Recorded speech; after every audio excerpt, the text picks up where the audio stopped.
any welcoming remarks. So over to the members. We can start with the members who are present. You can introduce yourself and then we can continue. Okay, I'll start, Chairperson. My name is Tembani Bukula, member of the Electricity Subcommittee. Good morning. Thank you. Okay. Maybe I'll just go through the list. Can I ask Ms. Maseti to come in as well? Thank you, Chairperson, and good morning to you. Good morning to the members of the Electricity Subcommittee. My name is Nomfundo Maseti. I am a full-time regulator member, primarily responsible for gas regulation at NERSA. I am going to ask the CEO as well. Thank you, Chairperson, and good morning to you, to members, and as well as NERSA personnel and everyone that has joined us on this in this particular meeting. My name is Nomalanga Stole. I'm the CEO at NERSA, and I chair the REC, and I sit on other NERSA subcommittees and committees, as well as the energy regulator. Thank you, Chairperson. Thank you, CEO. Then I'm going to ask Ms. Simon to come in as well. Thank you very much, Chair. Good morning to you and to our NERSA colleagues, as well as the members of the public. My name is Tembeka Semane. I chair the Finance Committee of the Energy Regulator, and I serve in other various committees. Thank you very much, Chair. Yeah, thank you very much to all the members of the regulators. And now, in terms of our next steps, we are going to talk about the adoption of the agenda. In terms of the agenda for today, we have the applications for licenses to operate generation facilities for 6 renewables IPPs. And those are Onslachte, Solar 2, Onslachte, Solar 3, Leeuwspreid, Solar 1, Pieces Energy, Puyos Energy, Valboom, Solar 3. So those are the first items on the agenda. Then the next item that we had, that we're going to have, it says there was one item that was withdrawn, which was the determination of the ESCOM RAB. So the next item, therefore, that we're going to talk about is the consultation paper on ESCOM's request for an extension on temporary amendments to Samanco Ferrochrome, as well as Glencoe Mirafi, which are the ferrochrome smelters. And then the next item, number 8, it is the application for tariff reduction and amendment of the power purchase agreement by Aurora Wind Farms. And then the next one, it is we had the next one is going to be number 11. So number 10, which is the reasons for decision of the cost recovery rules for independent transmission providers. And because number 9, which was withdrawn. And then the next one is going to be a report on the resolution of disputes for 2025. And then there's going to be number 13, a consolidated report on the electricity generation industry compliance audits. And we're then going to go over to number 14, NERSA evaluation reports on transmission system planning compliance with the grid code. And then we go over to gazetted electricity transmission infrastructure regulations. And then lastly, it's going to be the withdrawal of Section 34 of the ministerial determination on the procurement of 750 megawatts instantaneous reserves, as well as the 250 megawatts regulating reserves, which is being requested for the National Transmission Company of South Africa. So with that in mind, may I ask somebody to move to the adoption of the agendas and seconding of that?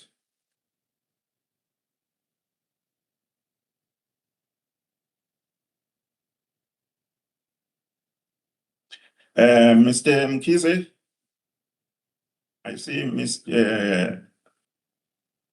Sitole, Miss Simane, Mr. Bukula, and of course, myself as well.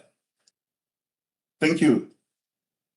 So with that in mind, we are now going to go to the first item for the open public meeting, which is the application for licenses to operate the 6 renewable IPPs. I'm going to ask Mr. Rulani Matebula to lead the presentations. Thank you, Mr. Matebula. Chairperson, thank you and appreciate the opportunity, and good morning to the members, my colleagues, and the people that are following us on live stream.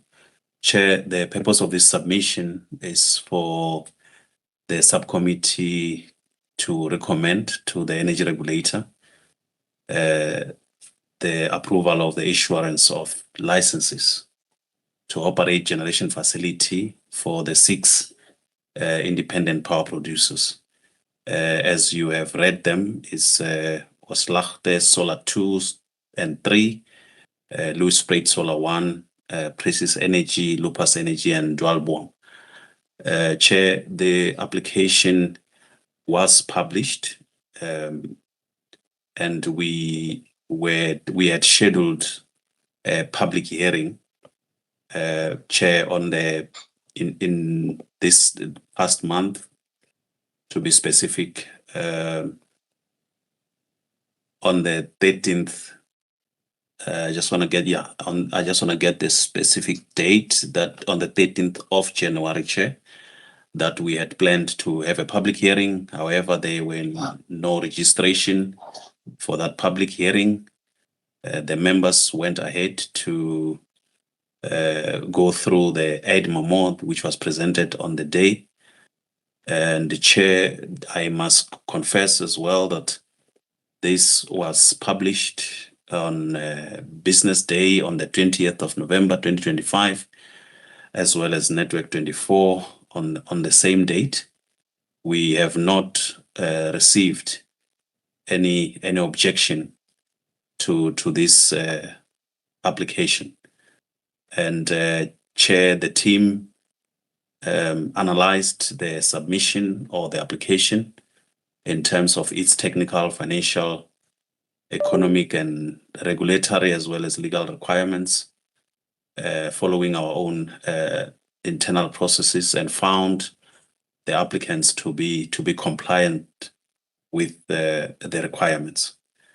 And Chair, it is on that note that we are requesting that the subcommittee recommends to the energy regulator to approve the tariff between the IPP and NTCSA, to also note the PPA between the IPP as listed on table 1, and to approve the draft decision and reason for decision, as well as to approve the issuance of licenses to operate generation facilities for these 6 IPPs as listed, Chair.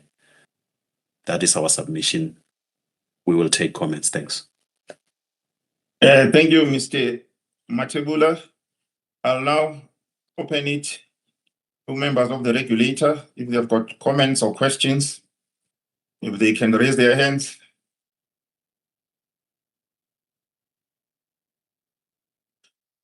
All right, I see Mr. Mkize. Over to you, Mr. Mkize. Thank you, Chairperson. Thanks, Mr. Matebula, for the presentation. From my side, is really about some of the writing that is in here, just so that we do a proper job of it on the covering submission for all of them.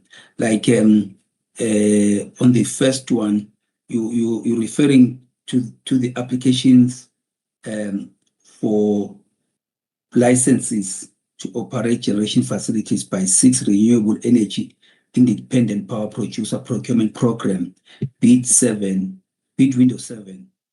Bid window 7, what are the winners of those bids? Just if we can just write that properly. I'm going to share, Mr. Matebula and the HOD, I'll share with you my notes on that. And also, for example, on page 3, you also are saying that the projects are at various stages of financial close. In as far as I'm concerned, financial close is an event. So they are at various stages towards financial close. And under 4.3, I just got a substantial question there to say, you are saying that furthermore, the ESCOM fleet has suffered a decline in performance over the past decade, which has affected its ability to meet demand, resulting in load shedding throughout the country. I'd just like to know, at what point are we going to re-rate these plants? Because I take it that you can't go on and say that the plant is still generating 3,000 megawatt when it is sitting at 600 or whatever the number in these numbers could be. So just to be able to talk to that. Yeah, as I said, from my side, it's just those small things which go a long way in terms of making the document a joy to read. I'll leave it at that. Thank you. Thank you, Mr. Mkize. I see there's only one hand so far. So, Mr. Matebula, if you can respond to Mr. Mkize. Yeah, Chair, thank you very much. I think the points of enhancement are noted, and as Mr. Mkize has indicated, he will share his notes with us so that we can improve our document. Yeah, Chair, there was a comment that was made around re-rating of the ESCOM units. I don't think that there is a process that gets followed when such is an intent. At this point in time, I think the program of ESCOM is about improving the performance of the fleet, performing the required maintenance. And I think when we went through the MYPD process, the allocation was meant to improve performance and not to derate the units. However, at a time when ESCOM intend to do so, I think that the proper processes will be followed for those specific units to be derated. Thanks, Chair. Thank you, Mr. Matebula. I see more hands. Ms. Maseti. Thank you, Chairperson. Chairperson, I thought, I just want to come in, and I thought that Mr. Mkize's issue on the re-rating of the plans, it has to do with the duty of the regulator to ensure that these assets perform as expected. So to the extent that they are not able to, over time, at least to reach a particular performance level, we've got to understand what are the challenges, maybe operationally, and also issues of efficiencies, and what is the plan to improve the performance and the time horizon for such improvement. And therefore, these things become important in terms of the value of the asset and how much we would then take into consideration when we determine the revenue that is required for those assets that do not contribute as expected, in the RAB of the generation fleet. So I think that question, therefore, it is important in that regard, because if then you expect them to perform at a particular level and they perform only at 30%, why would you then compensate them fully? Because our role is really to compensate for excellent performance. So if there's no performance that is impressive, why should we compensate for a 30% performance when, for instance, we expect maybe 75% or 80% performance? I think, in essence, that is what Mr. Mkhize is talking about. We would not leave this just in the hands of the licensee. We should be concerned, and if we need to then put it out there to the licensee to do something about it, if the licensee does not achieve the target, the performance target set by the regulator, as it is stated in our law that we can set a performance target. If it's unable to do so, then we should be taking an action at some point. I think it is that issue that Mr. Mkhize is trying to delve in. Thank you, Chair. Thank you, Ms. Maseti. I see Mr. Mkhize again. Thank you very much. I appreciate the response from Mr. Matebula, as well as the further, outlining by Madam Maseti. I fully concur with that.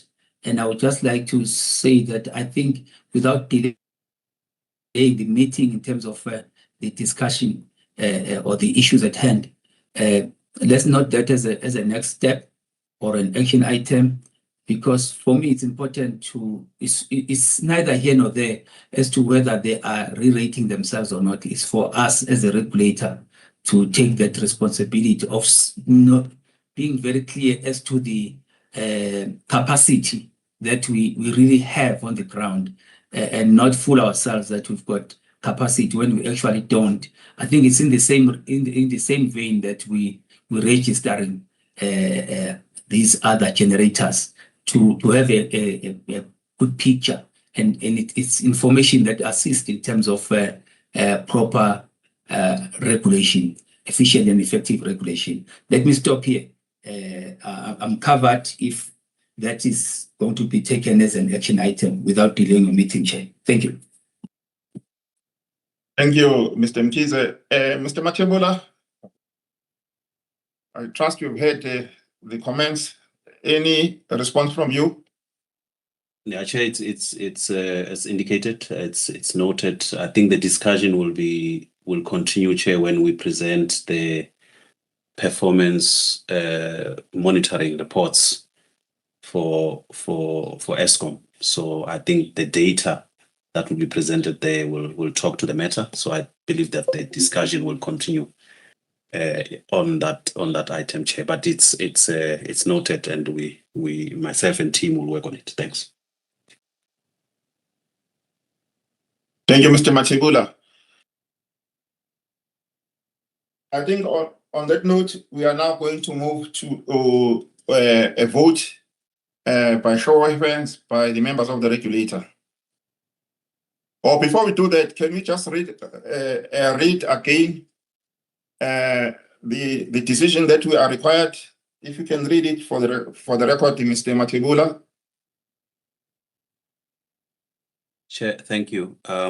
So our submission, Chair, it's the recommendations we are making is for the Electricity Subcommittee, Chair, to recommend to the energy regulator to approve the issuance of licenses to operate generation facility to the 6 IPPs as listed, and also to approve the tariff between each IPP and the National Transmission Company South Africa, and also to note the PPA between the IPPs as listed on Table 1, and also to approve the draft decision and reason for decision as attached.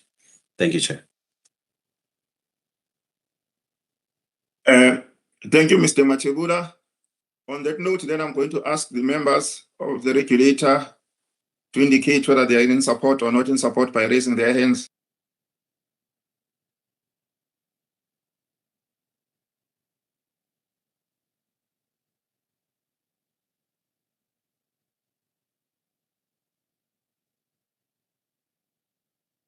Chair, we are unmute, Chair. Okay. Okay. I see we've got a quorum here in terms of support. So for the record, then we can say it's supported by the regulator.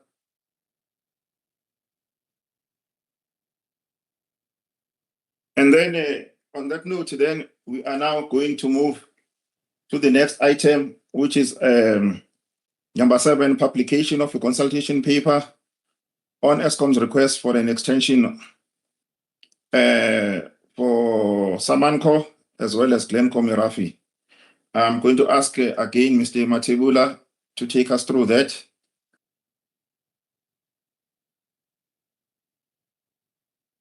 Chairperson, thank you very much.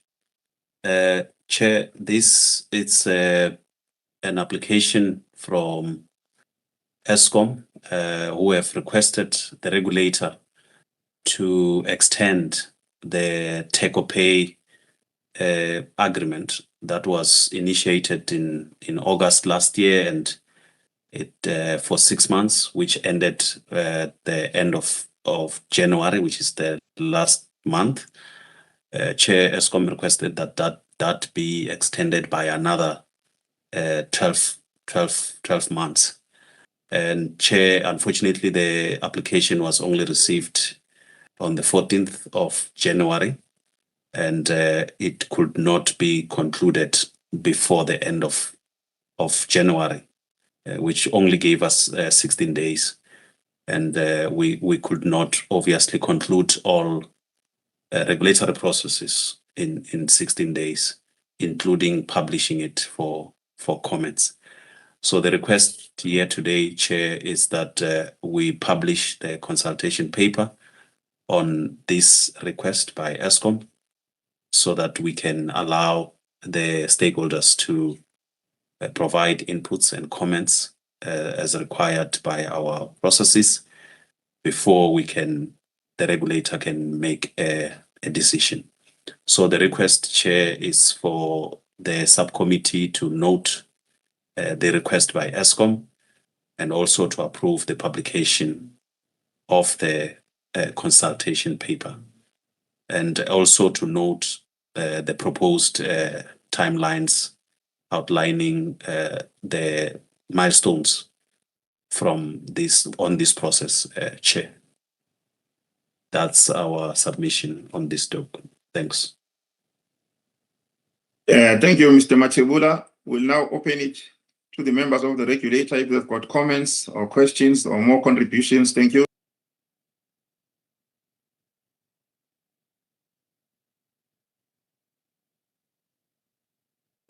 I see Ms. Maseti. Thank you, Chairperson. Chairperson, just one issue for me, and on this request, Chairperson, I just want to understand, at least also from the team's side, so that we all understand what we are doing and what seems to be what is the smelters are trying to achieve here. We understand the challenge that they are facing, but if we have addressed the issue of a tariff level that would at least ameliorate the impact of these of the high electricity prices that impact on their competitiveness.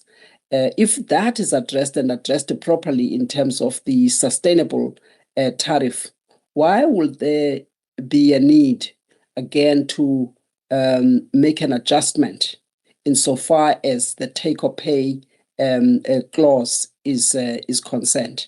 Can we get those two? Because we also need to look at these two together from our side. Yes, this is a piecemeal approach that has been brought to us by ESCOM. But from our side, it is important to understand what is it that we are doing? What is it that we are supposed to get to in order to bring some relief for the smelters? So if we deal with the issue of that discount on the price, on the electricity price, we get to the level at which the smelters can at least be able to operate sustainably. Why should there be a need again for an adjustment on the take or pay, especially if we take these together? Can we also just be clarified on that, and perhaps also put that as put a question that will relate to this, so that we don't have to take certain components of what we had originally approved? Thanks, Chairperson. Thank you, Ms. Maseti. Mr. Machebuda. Chair, thank you very much. I believe my colleagues on the call will also assist in dealing with the matter. There are two specific issues, obviously, Chair, that we are dealing with. One is that the smelters had requested a particular value to ESCOM in terms of the new adjustment which we approved actually last week from the 137. And Chair, ESCOM did not necessarily grant what was requested at the time. And however, there was a value that ESCOM requested the regulator to approve, which was higher than what the smelters had asked for. That is the one part. And then the second part, Chair, is also what this particular take or pay actually means in terms of the current arrangement on the NPA. So what on the one hand, we are aware that if ESCOM enforces the take or pay on the smelters themselves, that will obviously increase their revenue on the one hand, but understanding what the situation is with the smelters currently, we are also aware that they will not be able to take the volume of electricity that they are contracted for based on their current demand.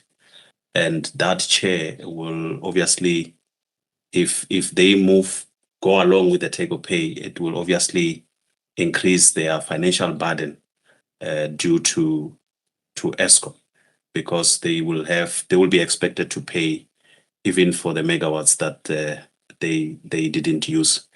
However, I will ask Charles and Buiswa maybe to just add on that, Chair. Thanks. Okay, over to you, Charles and Buiswa. Thank you, Chair.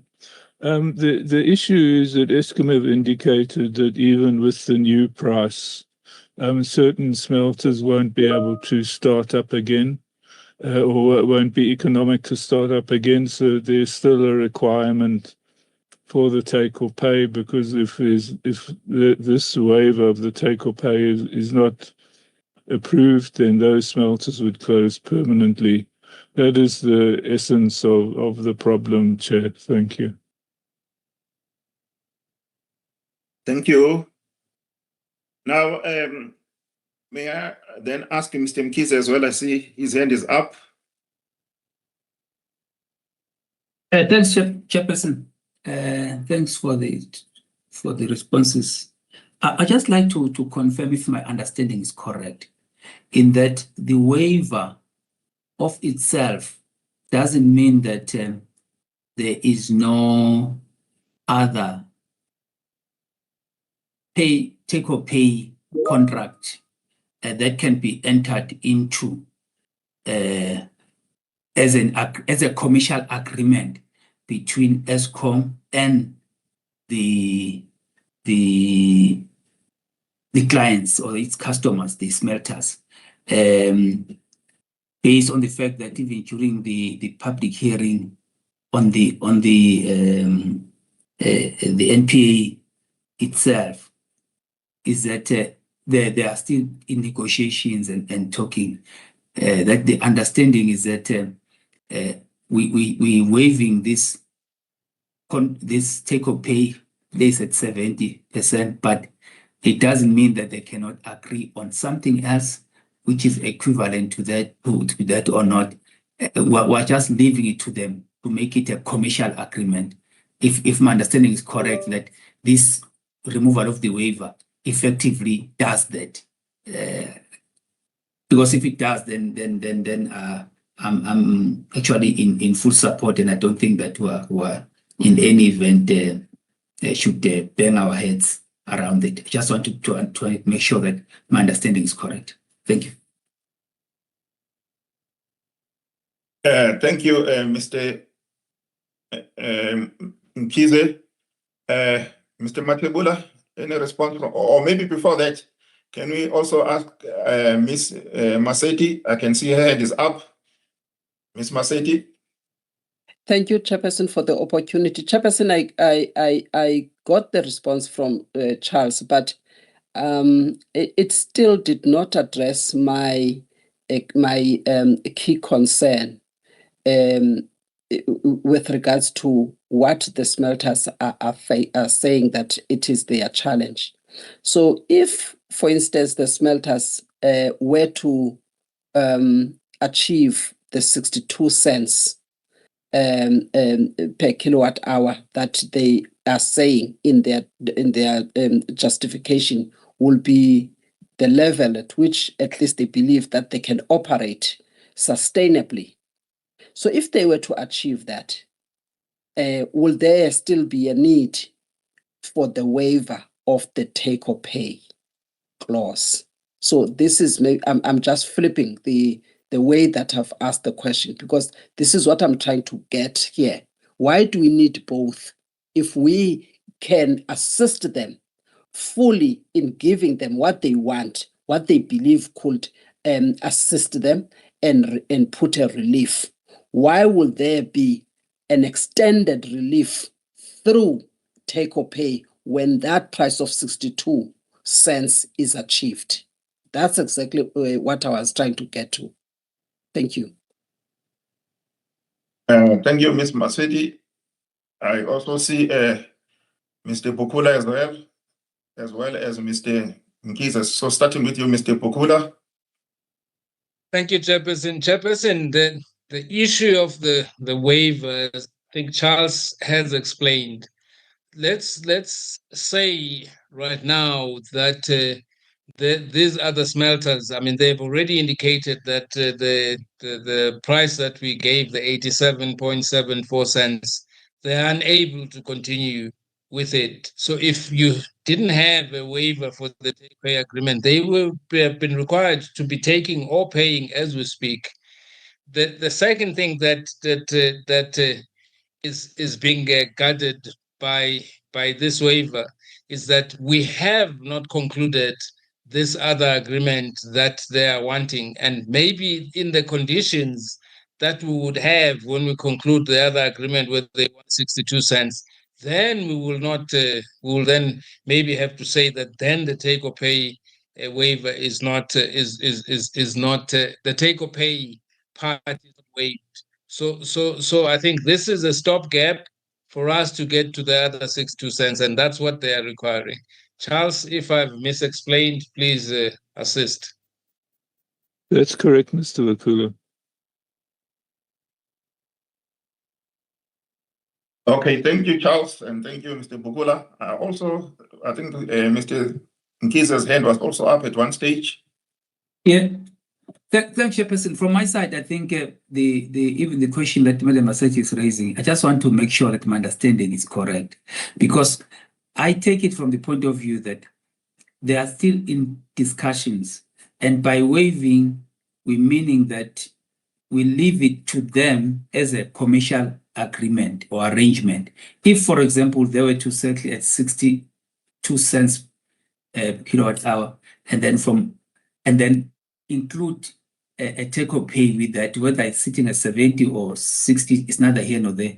If they decide to keep to the 87.78 and leave and not have a take-or pay, it's still a commercial arrangement. The effect of waiving is to leave it to being a commercial arrangement between the parties. If my understanding is correct, I just want to make sure that my understanding is correct in this regard. And if so, I fully I would support that I won't have qualms around this. Thank you. Mr. Matebula, any response? Or Chair, before that, I see Chair, Mr. Pukula Chair, may said you it's allow also- me to respond? Yeah. Yes, Yeah. please respond, Mr. So, Pukula.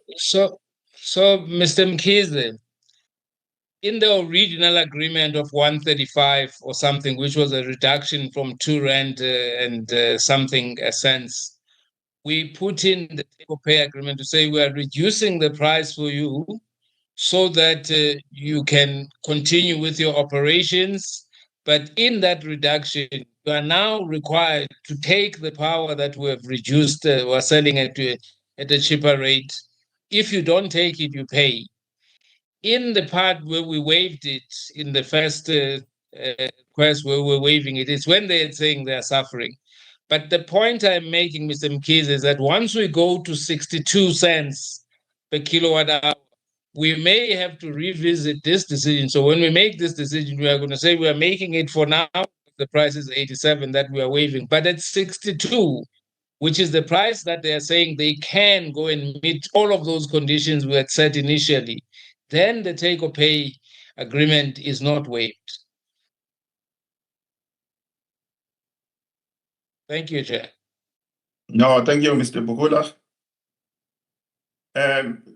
Mr. Matebula, you heard? Chair, we have noted the point of clarity that have been raised. And I believe that we have enough time to can clarify the matters as well with Eskom as an applicant during the time when this paper is on public consultation. And I believe that when we bring the matter for as a submission for approval, we would have responded to some of the issues that the members have raised, to ensure that when we get to that time, the members can at least consider the submission with all the answers as per the questions that are raised now. Thank you, Chair. Thank you, Mr. Matebula. I think we've now come to a point where we are going to ask the members of the regulator to vote. So let's open up for voting.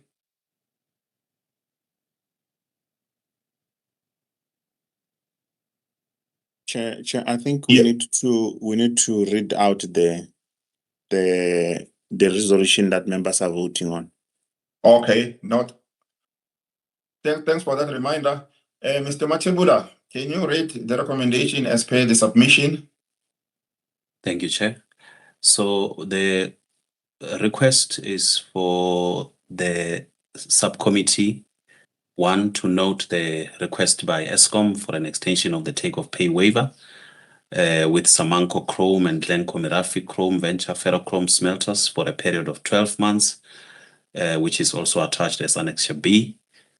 Secondly, we would like the subcommittee to approve the publication of the consultation paper on this Eskom request, and also to note the proposed timelines outlined in the consultation process.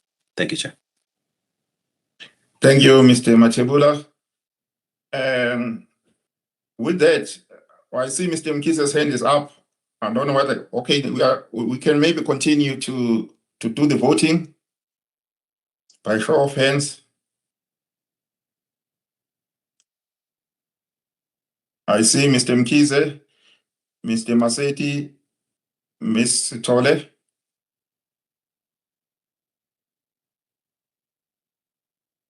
Thank you very much. I think on that note, then we are going to move on to the next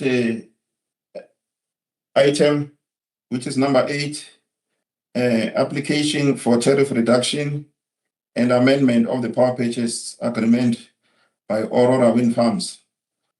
And I'm going to ask Mr. Machegula again to lead the presentations.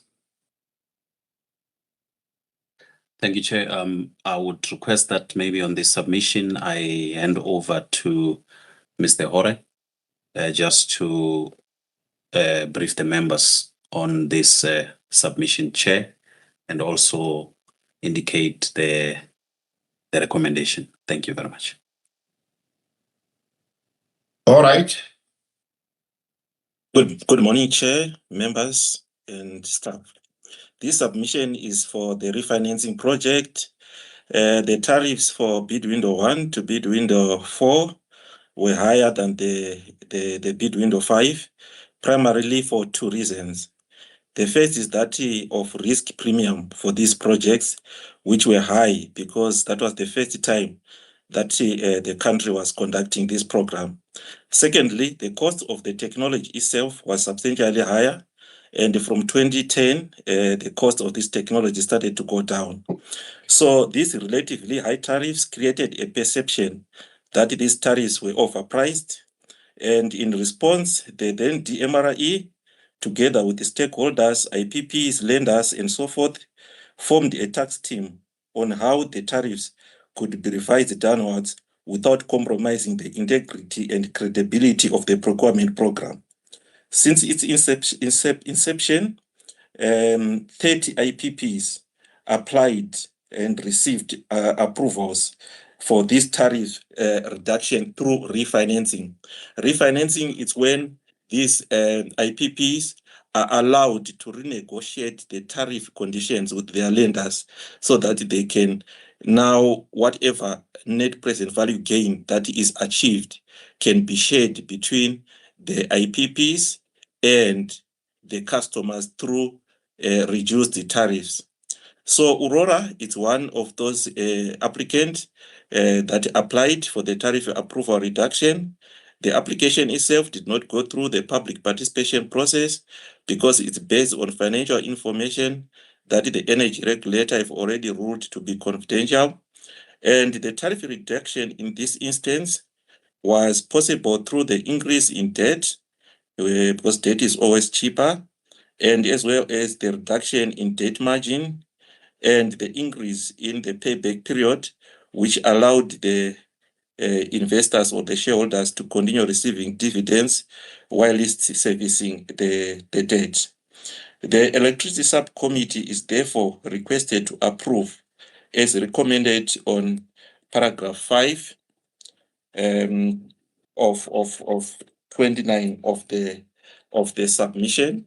Maybe I can just read it into the record.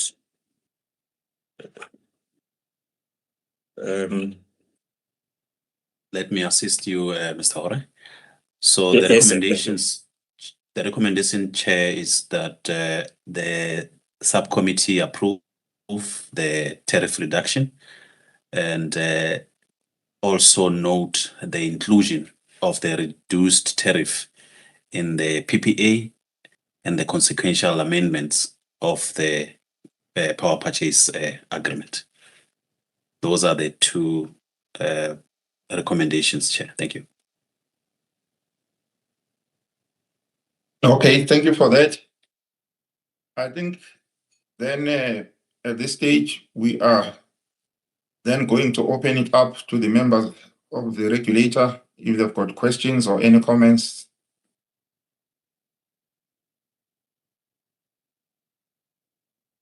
I see Ms. Tole, over to you.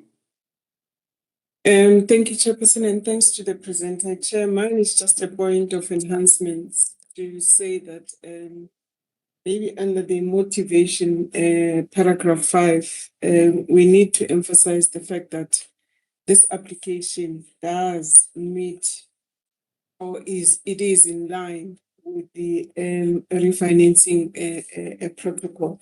So, Chair, I did miss that, and I think it's a point that needs to be emphasized that there is compliance with that particular protocol of 2020. Thank you, Chair. Thank you, Mr. Tode. Mr. Matibula? Chair, it is noted. Thanks. Thank you. On that note, then, I'm going to ask the members of the regulator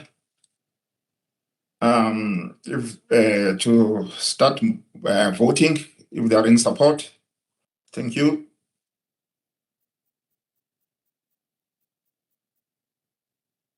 I see Ms. Maseti, Ms. Simani, Mr. Pukula, Mr. Mkize, and of course myself as well. Oh, sorry, apologies. Before we do that, can we just confirm again the issue of reading of the recommendation? I'm going to ask us to revote after we have read into record the recommendations from submissions. Mr. Matibula? Chair, that part management has done it before already. Hence I did not interject. Thank you, Chair. So the voting still stands. All right, thank you. Thank you for that. Okay, so on that note, we are now going to move to item number 10, reasons for decision on the cost recovery rules for the independent transmission providers. We're going to ask Mr. Matibula again.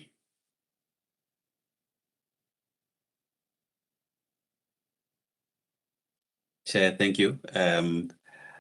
Chair, thanks. The purpose, Chair, it's for the subcommittee to approve the reasons for decision document on these cost recovery rules for the independent transmission providers, which is attached here as Annexure A, and also to make a recommendation to the energy regulator to note the same. Chair, maybe just to give the committee a background on this matter, I would ask Ms. Rakhalakani just to give a brief on this item before we get to the recommendations, Chair. Thanks. Okay, thank you. Thank you, Chairperson. Good morning to the members and to the colleagues and also to the members of the public. So in terms of this document at the ELS meeting of 2 December 2025, the Electricity Subcommittee approved the cost recovery rules for ITPs and a model license, and they also granted approval that these documents be shared with the Department of Electricity and Energy for inclusion in the RFP consultation document. So the reasons for decision document did not serve in that meeting as it was not ready at the time, and it was also planned for submission after the RFP consultation process. However, we were then guided in that meeting to not wait for that process, but to go ahead and submit it for consideration. Just to indicate in terms of the delegation of authority, the cost recovery rules were approved by the ELS under the previous delegation matrix of August 2024, which authorized the Electricity Subcommittee to approve rules. The matrix has subsequently been amended, and under the current matrix, the Electricity Subcommittee no longer approves rules but recommends them to the energy regulator for approval. So considering this change, and given that the rules themselves were approved by the ELS, we were then advised to submit the reasons for decision document to the Electricity Subcommittee for approval, and that both then the rules and the RFD be recommended to the energy regulator for noting. Just in terms of high level, the RFD itself sets out the reasons or the rationale for some of the key aspects of the rules, including the principles of cost effectiveness, balanced risk allocation, and key stages in the ITP procurement process at which NESA must be engaged to ensure cost recovery for the transmission capacity procured by the buyer and subsequently by the cost recovery by the ITP. And it also just provides responses to some of the key issues that were raised by stakeholders. So the cost recovery rules and the model license, which were approved in December, were shared with the DEE on January 26 for 2026. So taking the submission as read, the recommendations are on page 8 of 44, and it is recommended that the Electricity Subcommittee approve the reasons for decision document on cost recovery rules for independent transmission providers, which is attached as Annexure A.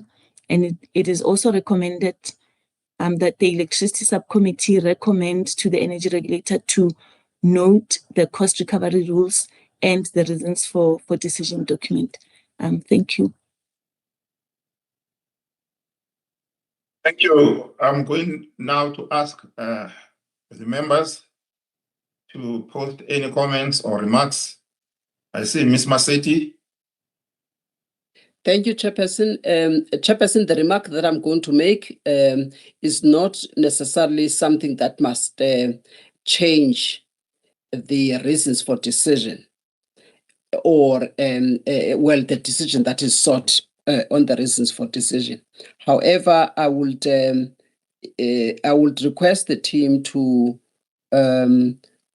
apprise the committee about the developments following the decision that was made by or the recommendations that came out of this subcommittee to the ER.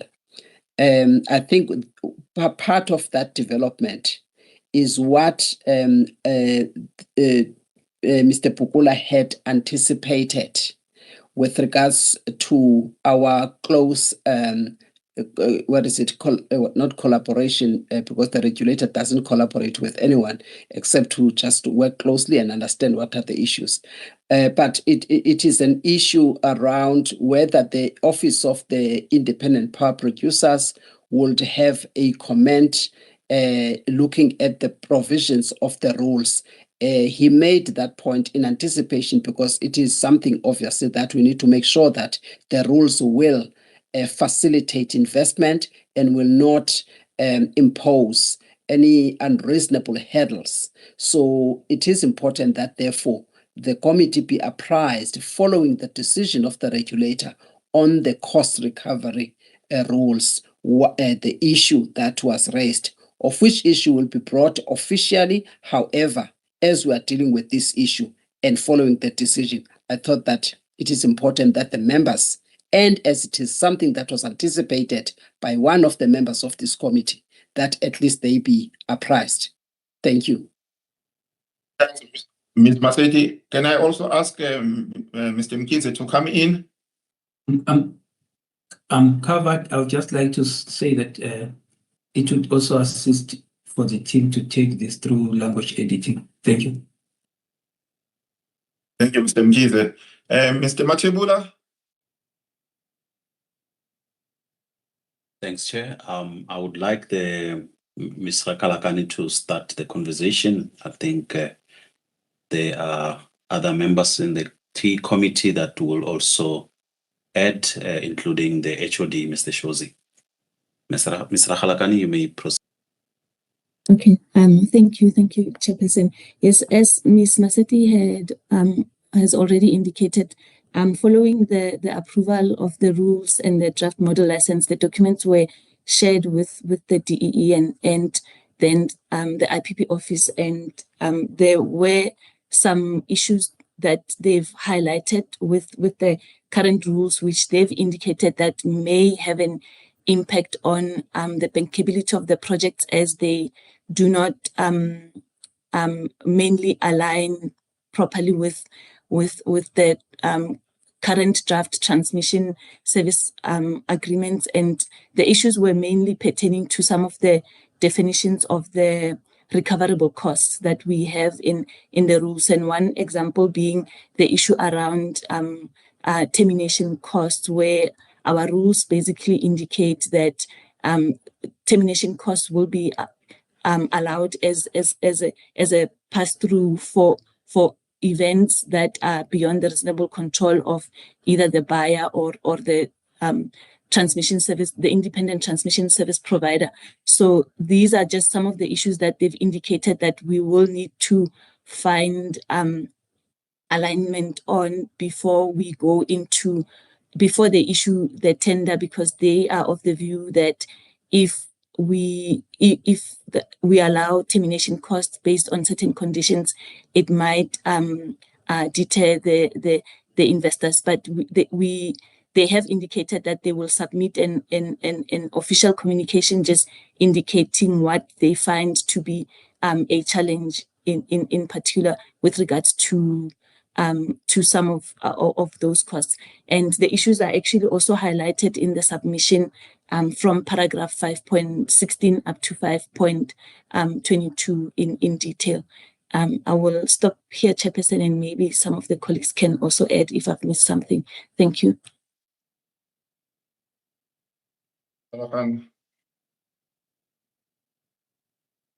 Mr.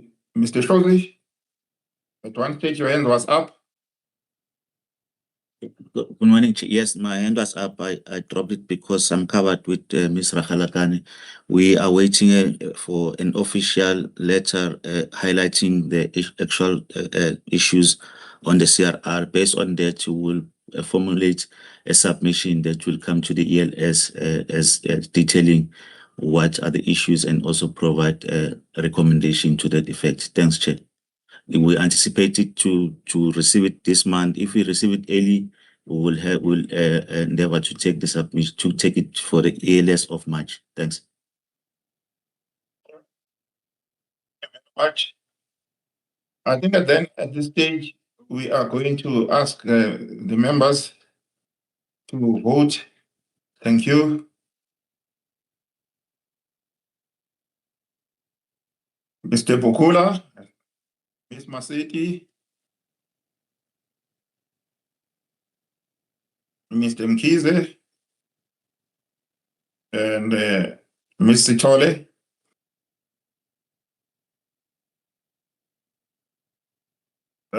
Thank you very much. I think then at this stage, we are going to move to the next item, which is item number 12, a report on the resolution of disputes for 2025 calendar year. Thank you again, Mr. Rulani Matebula. Over to you.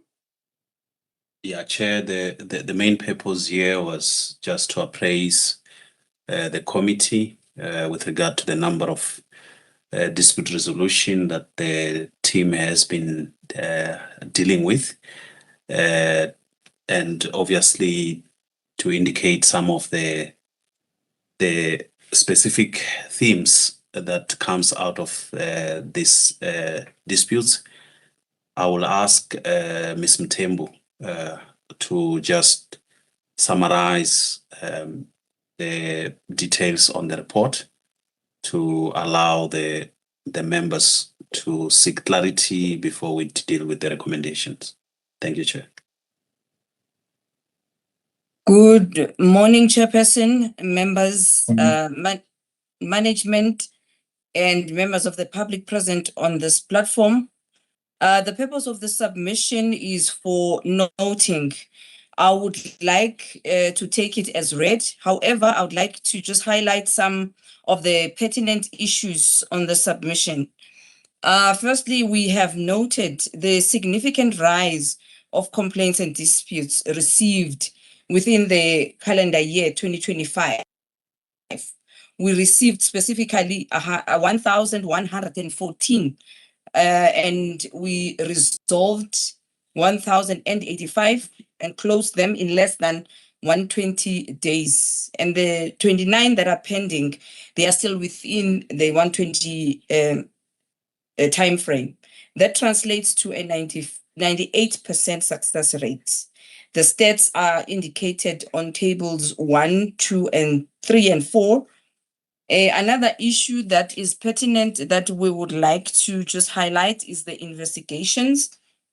For the first time in 2025, with the collaboration of the relevant departments, we had, according to sections 33 and 32 of the ERA, investigations. And I would like to say that there are still improvements that are needed in that space with the support of management. Another thing that we'd like to highlight is that municipalities that are owing ESCOM and municipalities that are implementing unapproved tariffs, those are dealt through the compliance enforcement and through the tribunal. And the last thing that I would like to highlight is basically the challenges, which I would just, Nakon, I'm not going to talk to all of them. I'm just going to highlight just the two that I think are important, which is the lack of support from management in terms of resources for the dispute resolution officers, the lack of training for the dispute resolution officers, which is needed because the supply industry has evolved in a rapid pace. So those are the gaps that have been identified. I'm going to then request Chairperson, the members, that the ELS notes the submission that has been presented, which is the report on the resolution of disputes for the 2025 calendar year. Thank you. Thank you. At this stage, let us allow the members of the regulator to post their comments or questions or queries. Thank you.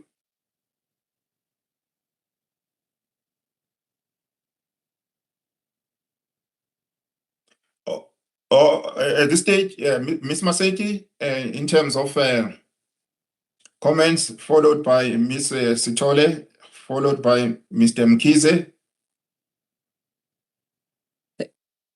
Thank you, Chairperson, and thank you to Mr. Matebula as well as Ms. Mtembu. I just want to congratulate you with regards to the good progress and the performance around dispute resolution. Is quite a significant number of dispute resolution, as you have pointed out, but also the fact that NERSA had worked hard to try and resolve those disputes.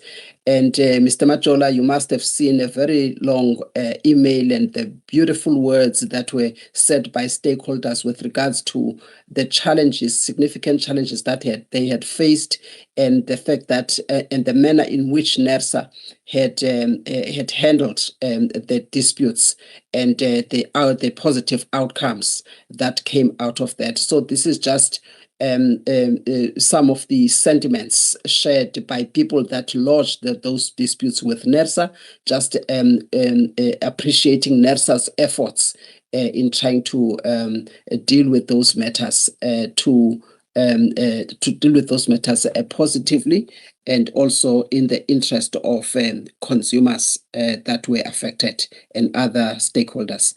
Thank you for that.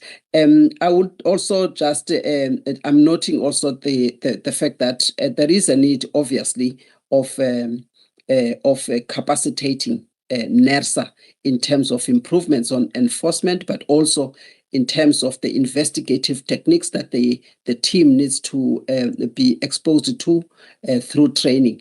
As we know that with our expanded mandate on dispute resolution, enforcement, and investigations, this is something that is going to be key in dealing with any market manipulation through the SAWEM once it becomes operational, and also between suppliers or the entities trading at SAWEM.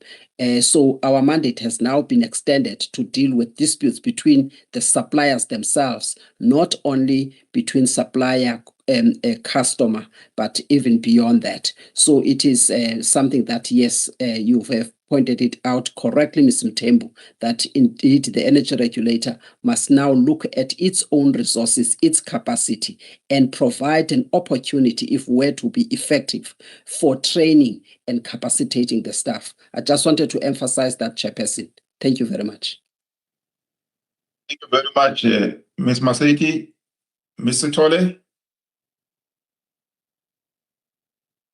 Thank you very much, Chairperson, for the opportunity, and thanks to the presenter. And I do support, Chairperson, the recommendations made in the submission.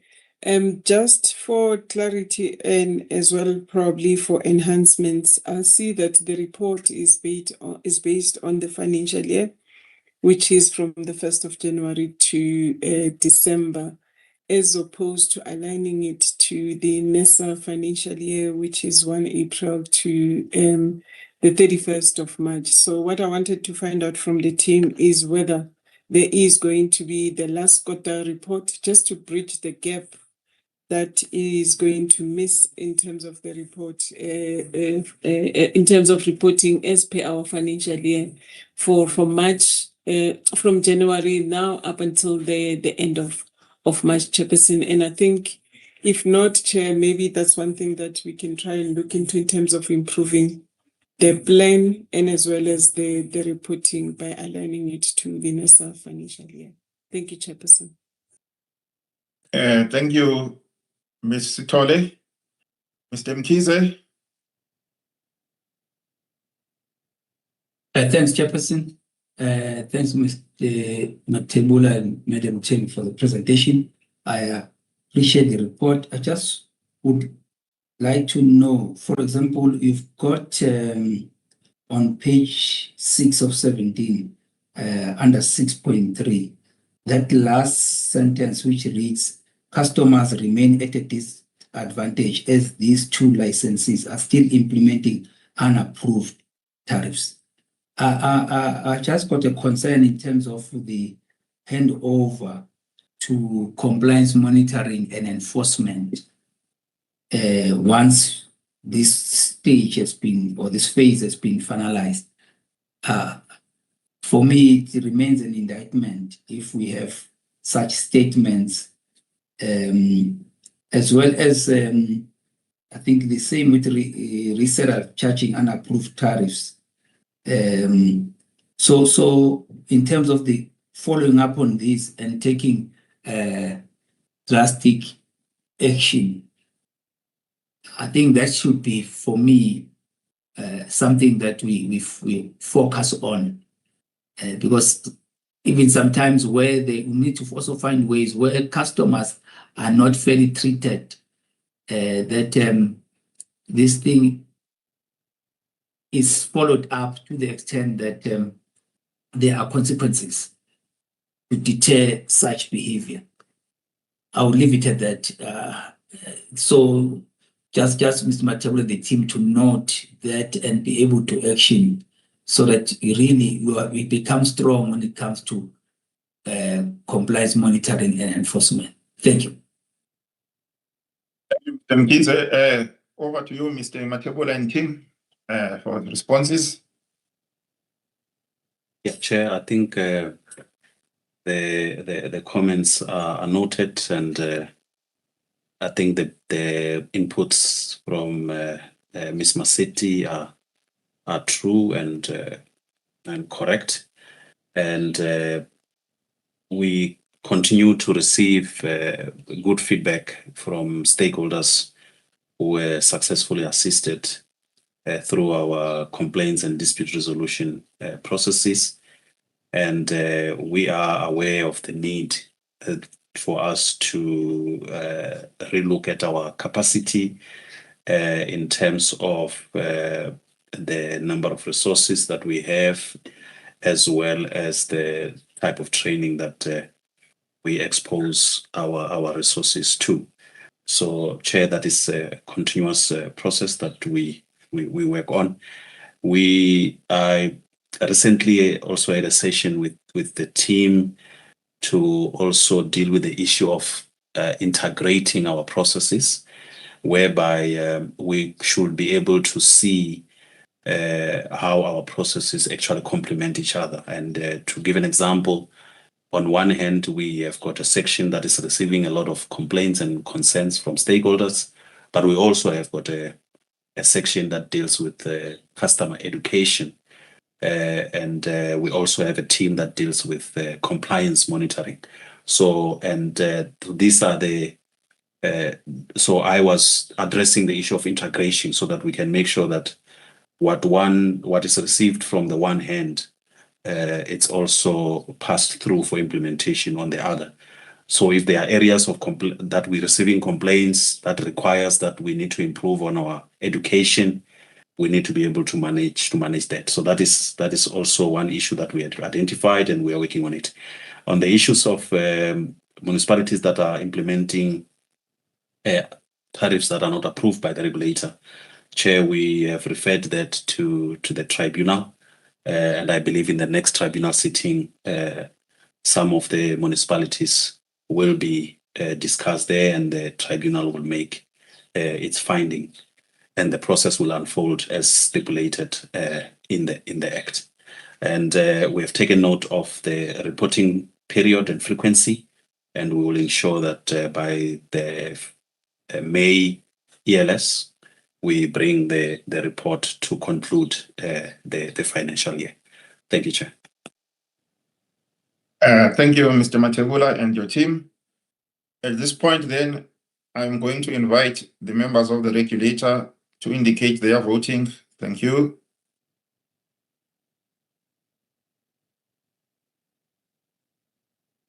Ms. Simane, Mr. Mkize, Ms. Maseti, Mr. Pugula, Ms. Sitole. Thank you.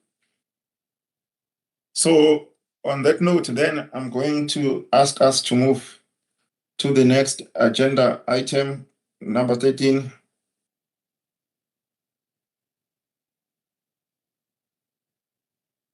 Consolidated. Yeah, number 13, consolidated report of the electricity generation industry compliance audits, which was conducted in the third quarter of the 25-26 financial year. Mr. Matebula, again, thank you. Chair, again, this report, it's mainly for noting by the subcommittee as we present our consolidated reports on the audit that have been concluded in the third quarter that ended in December, Chairperson. So I would ask the authors of the reports, Mr.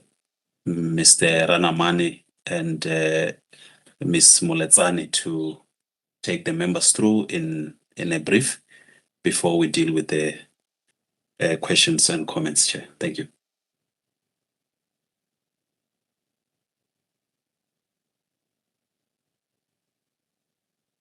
Okay, over to your team, to the team then, if they want to enhance anything that Mr. Matebula has said.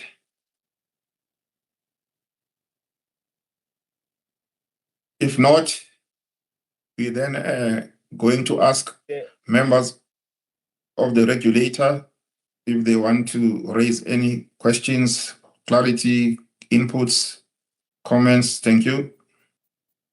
Chair, if maybe you allow, I wanted to give the team an opportunity. Okay, I saw that. Yeah, that's true. I saw the team being quiet, but they can come in. Yeah, no, I will ask. Yeah, I will ask Mr. Mkize just to give the members a brief, and so before we take questions. Thank you.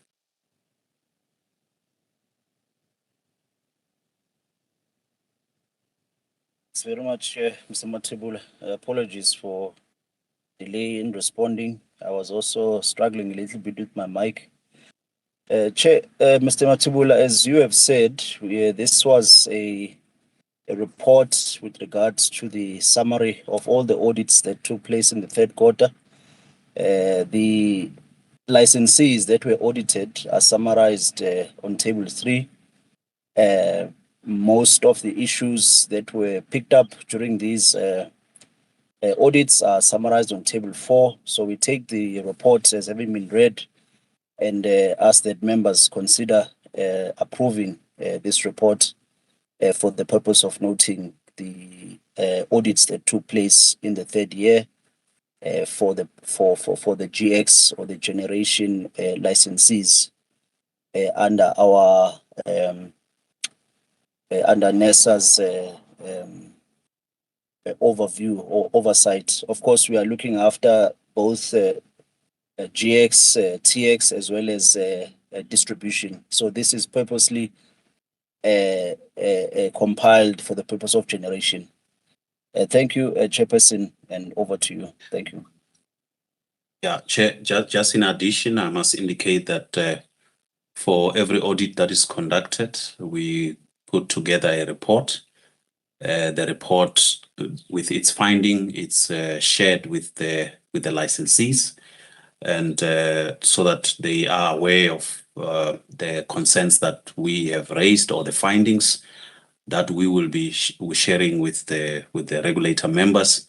Chair, so before we do that, before we actually bring the matter before the regulator.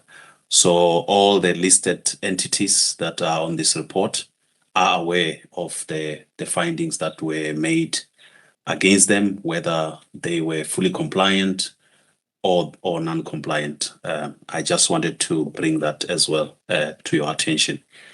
And Chair, where there are elements of gross non-compliance, the matters are therefore referred to the tribunal. Thank you, Chair. Thank you, Mr. Matebula. At this stage, then, we are going to invite the members of the regulator to come with comments or questions or any other contributions. Thank you. I see Mr. Bukula. Thank you, Chairperson. Chairperson, I am in support of approving the report for the energy regulator. I just would want us to make certain adjustments in the language that we use. For instance, we say one of the licenses is trading as, trading in the Electricity Regulation Act has a different connotation or meaning, and we would achieve the same in showing that they are operating their generation facility using a different name. So if you could just change that language. The second part is that when it comes to refurbishments and expansions, I know our template may be talking about refurbishments, expansion, but we must just customize it to deal with the generators that we're assessing. Like we correctly state in the submission, that the REAP program have the option of expanding because their PPA is fixing them to this. So, we shouldn't be assessing them for expansion when they can't do the to the license that they have and the PPA they have. If we can just mop up those, but it's a good report. Thank you, Chairperson. Thank you, Mr. Bukula. I don't see any more contributions. So, Mr. Matebula, your response? Yeah, Chair, thanks. The inputs are noted. I think we should carefully look at the language we use, more especially because we have got different activities that we license. So yeah, we note that, Chair, and we note also the issue of the audit on expansion. I think we will, with the team, discuss how we use our template to address that. Thank you, Chair. Okay, thank you, Mr. Matebula. At this point, then I'm going to ask the members of the regulator to indicate by way of vote whether they are in support or not in support. Chair, apologies again. Just remember to summarize what the members are voting for. Thank you, Chair. Oh, All right, can I ask Mr. Matebula to read the recommendation? Thank you, Chair. So the recommendation, Chair, is for the subcommittee to note this consolidated report on the electricity generation industry compliance audit, which was conducted in the third quarter of 2025-26 financial year. And also to note the licenses with license condition breaches and to be referred to the tribunal for further investigation and enforcement action. And to be specific, Chair, it includes the Noorport wind farm for non-compliance with trading under an unlicensed name. So that is where this trading actually come from, where it's supposed to be operating as the member has currently indicated, Chair. Thank you. Thank you, Mr. Matebula. So at this stage then, can I ask the members of the regulator to indicate whether they're in support or not in support by show of hands? Ms. Maseti, Mr. Mkize, Ms. Semane, Ms. Sitole, and Mr. Pukula.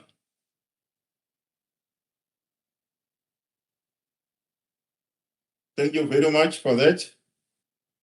I think it's now time to move then to the next agenda item number 14, which is the NESA evaluation report on the NTSA's transmission system planning compliance with the grid code requirements, again for the 2024-2025 financial year.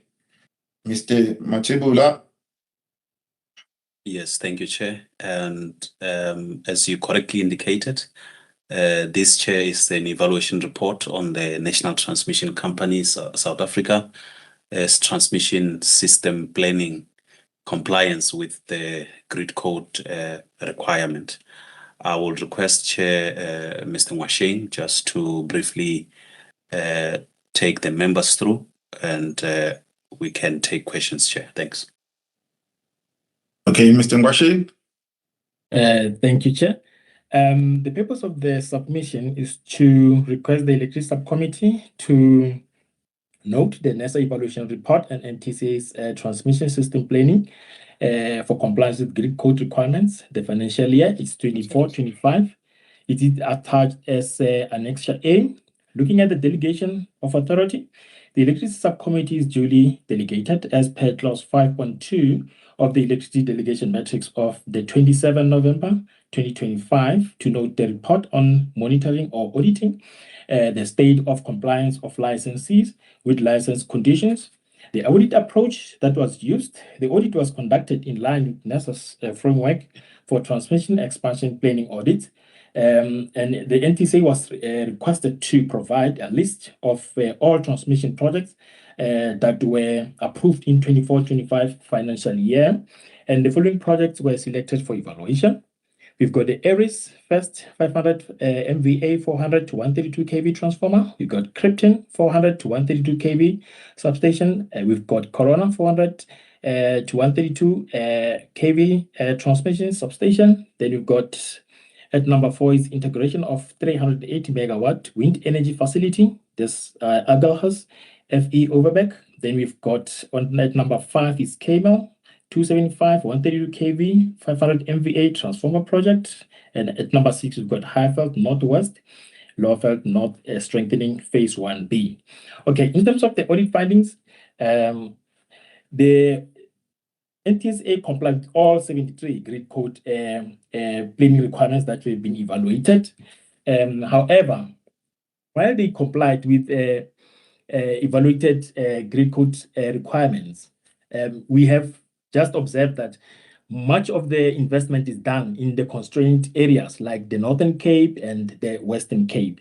And you might see in terms of the selected project that you selected, the first 3, they're actually coming from the Northern Cape. And the 4th one is coming actually from the Western Cape, where we've got some constraint in terms of evacuating power. And then the reason I'm highlighting that is because this underscores the importance of the continued alignment between the transmission planning and the transmission development plan and the generation procurement programs to ensure timely grid capacity expansion. And when I go to the recommendations, it is recommended that the Electricity Subcommittee notes the NESA evaluation report on NTCA's transmission system planning compliance with grid code planning requirements financial year 24-25 as attached in Annex A. And on 14.2, we request that the Electricity Subcommittee approves that the evaluation report on NTCA transmission system planning compliance with grid code requirements be shared with NTCA. Thank you.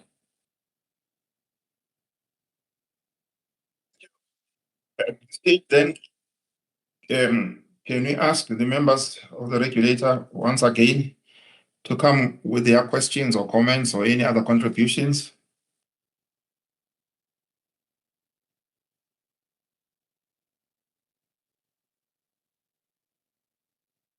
Okay, I don't see any hands. So if that's the case, then can we ask that the members of the regulator to indicate by show of hands whether they are in support or not in support of the recommendations which has already been read out. Ms. Semane, Ms. Maseti, Mr. Mkize, Ms. Sitole.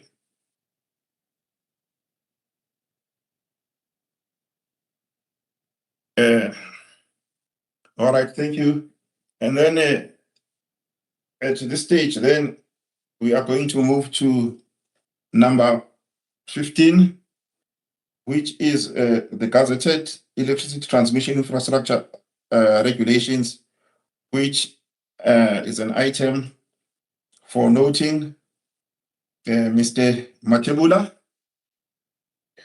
Yeah, Chair, this as well, it's for noting. We would want to request the subcommittee to note the gazetted electricity transmission infrastructure regulation, which is attached as Annexure A. And I would ask Mr. Mwashing and team, Mr. Chavalala, just to give a brief to the members and we can deal with the questions and comments, Chair. Thank you. Thank you, Chairperson. Good morning, members, Chairperson, management colleagues, and the members of public. The purpose of this submission is to request the Electricity Subcommittee to note the gazetted electricity transmission infrastructure regulation as attached Annexure A. In terms of Clause 5.4.3 of the ELS Terms of Reference approved on 29 August 2024, the ELS has the delegated authority to recommend to the energy regulator the approval or noting of any other matter that is not specifically delegated to in terms of reference or ELS delegation matrix, but it is provided for in the ERA. Hence, this submission is not covered in the delegation matrix of the 27 November 2025, the updated one. Chairperson, on the 3rd of April 2025, the Department of Electricity and Energy published the draft electricity transmission infrastructure regulation and invited NESA to provide the written comments within 30 days from the date of publication. Then on the 27th of May 2025, the ELS recommended to the energy regulator to approve NESA's comments on the draft electricity transmission infrastructure regulation. Apparently, on the 31st of October 2025, the DEE published the gazetted electricity transmission infrastructure regulations under the Government Gazette Notice of 56305 of 2025, which is attached as Annexure A. NESA is satisfied with the gazetted regulation as they are clear and comprehensively cover the relevant aspects, as some of the NESA's comments were taken into consideration and addressed. For example, under the definition of the use of user and buyer text interchangeably has been addressed in the regulations to avoid misinterpretations, and the user text was removed as proposed by NESA. The cost, the other one is the cost recovery rules approved on the 3rd of December 2025, which aligns with the electricity transmission infrastructure regulations, and they make reference to the cost recovery categories identified in Regulation 10. Chairperson, the recommendations on page 6 reads as follows. That is recommended that the Electricity Subcommittee note the gazetted electricity transmission infrastructure regulations attached as Annex A. Thank you, Chairperson. Chabalala, and then at this stage, may I invite the members of the regulator if they've got any questions or comments.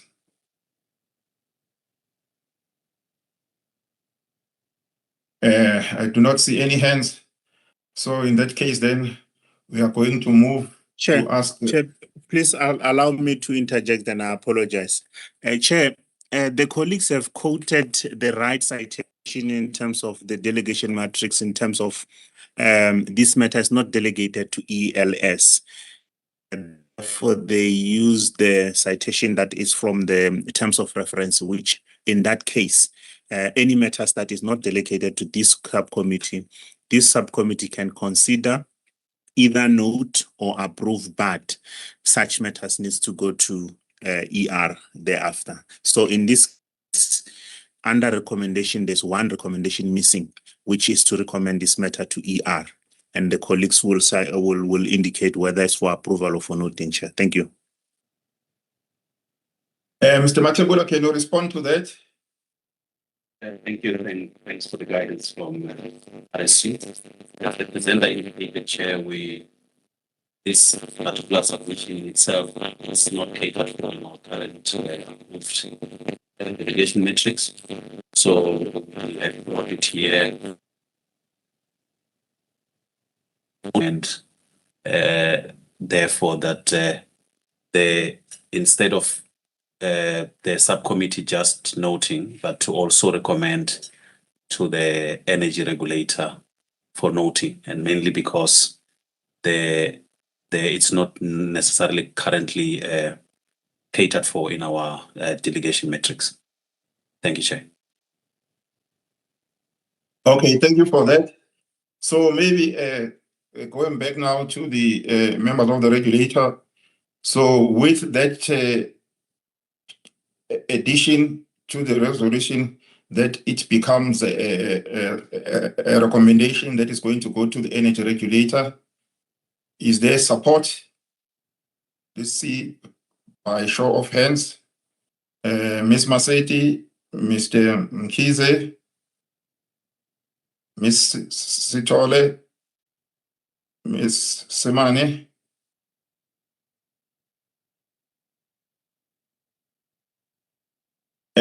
Thank you for that. We are now going to go to item number 16, which is the withdrawal of Section 34 ministerial determination on the procurement of 750 megawatts instantaneous reserves, as well as 250 megawatts regulating reserves by the NT, National Transmission Company of South Africa. So we are again going to request Mr. Matebula to lead the discussions and the presentations. Chair, thank you very much. Again, Chair, this item is brought before the subcommittee only for noting, and it's in regard to the Section 34 ministerial determination on the procurement of the 500 megawatts of instantaneous reserves and 250 megawatts of regulating reserves, new generation capacity by the National Transmission Company South Africa. Chair, we provided comments on this determination. However, it was later withdrawn. Mr. Chabalala, Mr. Mbalekelo Chabalala will give just a brief to the committee in terms of what actually happened from the time that the committee approved comments to this section 34 until now when it is actually withdrawn, as we are bringing to the committee to note that this matter has now been withdrawn. But I would like him to just give you the sequence of events up until this stage. Thank you, Chair. Thank you, Mr. Matebula. Good morning, Chairperson. Good morning, members, management colleagues, and members of the public. The purpose of the submission is to request the ELS to note the withdrawal of the Section 34 ministerial determination on the procurement of 500 megawatts of instantaneous reserves and 250 megawatts of regulating reserves, new generation capacity by NTCSA. Chairperson, I take note of what was deliberated in the previous submission with regards to the delegation matrix, and I think this very same submission will take the same route in terms of recommendation to say it will also be taken, be noted in the ER meeting. Now, just a bit of a background, Chairperson. On the 4th of December 2024, NERSA received a draft determination from the Minister in terms of Section 34 of the ERA, and the energy regulator approved the publication of the consultation paper on the 13th of May. The public hearing was cancelled because of lack of presenters, and the draft determination withdrawal letter dated 18 June 2025 from NTCSA as attached as Annexure G, Chairperson. In pursuance of NERSA procedures and practice, a pre-hearing was held on the 20th of June, apprising the members of the ELS about the application and seeking guidance. The members at the time advised that a letter of inquiry be addressed to the Minister to seek clarity on the matter raised by NTCSA as attached as Annexure B. Now, the latest development, Chairperson, is that on the 22nd of December, NERSA received a letter from the Minister regarding the withdrawal of the draft determination attached as Annexure A. The Minister noted that NTCSA requested the withdrawal of the application and that NERSA has not concluded the consultation process. And therefore, the Minister confirms that the application process will be terminated.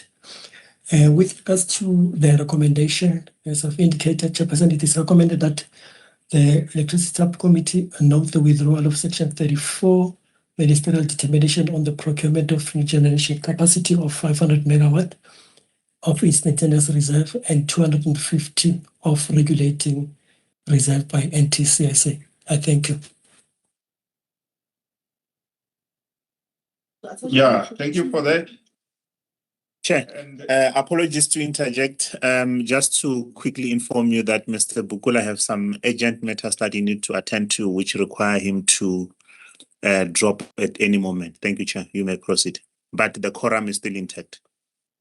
Noted, and thank you. So at this stage, then, if there's any questions, comments, contributions from the members of the regulator, by show of hands.